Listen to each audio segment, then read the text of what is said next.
me parece que a gente pode pensar o independente no Brasil como qualquer independente em relação a que alguém seria dependente ou independente. Então tem a dependência do apoio do Estado, que é um tipo de dependência, entre aspas, né?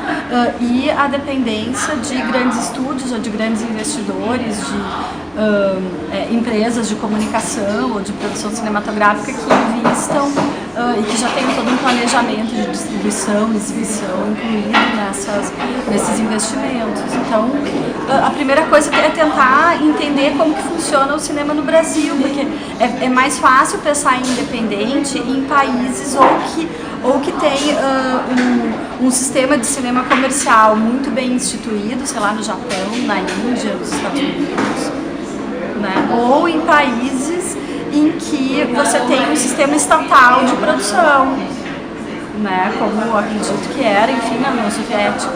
Não posso botar acredito que era. Não pode, não tem problema. O que eu ia te perguntar então, em seguida, assim, então, você poderia dar um exemplo de um filme independente brasileiro contemporâneo e de um que não seria muito apropriado? Assim? Então é complicadíssimo, porque se a gente pega assim, cineastas que são independentes ou tratados como independentes porque eles têm uma plataforma muito própria e trabalham em coletivos, ao mesmo tempo muitas vezes os filmes deles têm apoio do Estado, né? Em compensação, um cinema como o cinema espírita recente, grande parte dos filmes são investidores privados que não estão nem em busca do apoio do Estado, nem tem nenhum acordo prévio com grandes distribuidoras ou com grandes empresas e que tem um cinema de altíssimo lucro, por exemplo, e eles, sob qualquer aspecto, O Nosso Lar é um filme em grande parte independente. Eu acho que ele só teve dinheiro do Estado no final, na produção, só que eu não estou com esses dados aqui. Mas tu entende? Entendi, mas O Nosso Lar é da Globo Filmes. Não, O Nosso Lar não, é o Chico Xavier que é Globo Filmes, O Nosso Lar não é. Tá. E nem o Chico Xavier, na verdade, é Globo Filmes, é parceria da Globo Filmes. Mas é porque ele é com a Léry B, do Daniel Filho. Então, por isso... Não, mas hoje quando a gente fala de cinema independente, assim, o que a gente define como antítese seria um cinema do Daniel Filho, não do Guel Arraes, do Daniel Filho. Então tu tá vendo como o cinema do centro, a Globo Filmes, que tem o estúdio e é dependente do dinheiro de edital. Não sei, eu tô querendo raciocinar assim, a respeito de o que definiria hoje um cineasta independente no Brasil, ou se simplesmente não pode chamar nenhum cineasta brasileiro de independente, porque todos são. É que mesmo no mercado de Hollywood, por exemplo, tu não tem mais os grandes estúdios que vão dar nome ao cinema independente. Hoje são produtores independentes que vendem projetos para os estúdios. Isso começa nos anos 60, então é difícil pensar, porque me parece que tem uma dependência muito grande do dinheiro do Estado, de renúncia fiscal, né, que acaba sendo um investimento indireto do Estado. E isso me parece uma dependência de uma parte, ou da maior parte do cinema brasileiro. E que ela eu não sou necessariamente contra o investimento do Estado, mas me parece que chamar de independente, porque não é Globo Filmes, mas ao mesmo tempo ele está constantemente, as produtoras, dependendo dos editais, é sinal de que é um cinema que não consegue se manter pelos próprios meios, né? Quer dizer, de exibir, a partir daí conseguir obter uma renda que vai servir para investir no próximo filme. Não. Então acho que o cinema independente típico no Brasil é o cinema da boca do lixo dos anos 70. Né? Que aí era dinheiro privado, retorno que voltava para essas pequenas produtoras privadas que reinvestiam no filme seguinte. Então aqui a gente tem filme independente, ou aqueles faroestes feitos no interior de São Paulo nos anos 50. Juntavam alguns cotistas que colocavam dinheiro no filme, depois conseguiam distribuir o filme com o lucro, se fosse possível se fazer outro filme e tal. Né?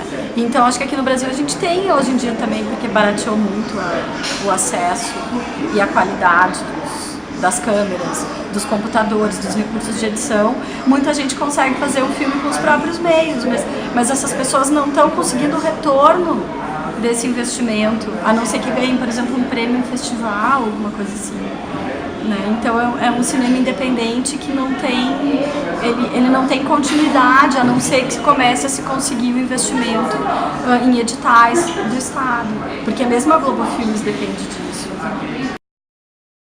A trilogia do Rodrigo Aragão no Espírito Santo, em Guarapari, são 3 longas, o Mangue Negro, A Noite dos Chupacabras e o Mar Negro, que são filmes feitos com dinheiro de um investidor privado e com a colaboração dos amigos, e esses filmes eles tiveram uma circulação que passou por festivais internacionais, chegou a entrar na TV a cabo, foi distribuído para outros países em DVD, então são filmes que tiveram alguma inserção no mercado, digamos no mercado profissional e não no mercado amador, né? Porque o cinema amador hoje ele tem não sei se é exatamente um mercado, mas ele tem um espaço de exibição em várias pequenas mostras e tal, ou grandes mostras como a Mostra do Filme Livre, mas os filmes do Rodrigo Aragão conseguiram entrar num circuito mais profissionalizado e que não tem nem o investimento de uma grande empresa de mídia, nem recurso do Estado. Então esse seria uma trilogia que é totalmente independente, mas assim, os 3 filmes foram feitos num esquema de mecenato, porque eles não tiveram retorno financeiro, então de alguma maneira o investidor deles, eles dependem desse investidor que é um mecenas, então ele não é alguma coisa que é sustentável a médio prazo. Né? E é um ponto em que muitos cineastas param. Ou eles vão recorrer aos editais e aí tem que se adaptar a uma série de exigências burocráticas que às vezes limitam um pouco um certo improviso, que é uma qualidade dessas produções, ou eles têm que sonhar em ser descobertos pela Globo Filmes ou por alguma empresa parecida. Eu lembro que o SBT tentou investir numa época em produção de cinema e tal, né, que, muitas vezes ligado a redes de televisão e tal, que coloquem a grana para os cineastas produzirem. Eu acho que essa é uma armadilha que tem a ver com a situação que o cinema sempre teve no Brasil, quer dizer, não é uma atividade considerada importante para a economia do país como é, sei lá, na Índia, nos Estados Unidos.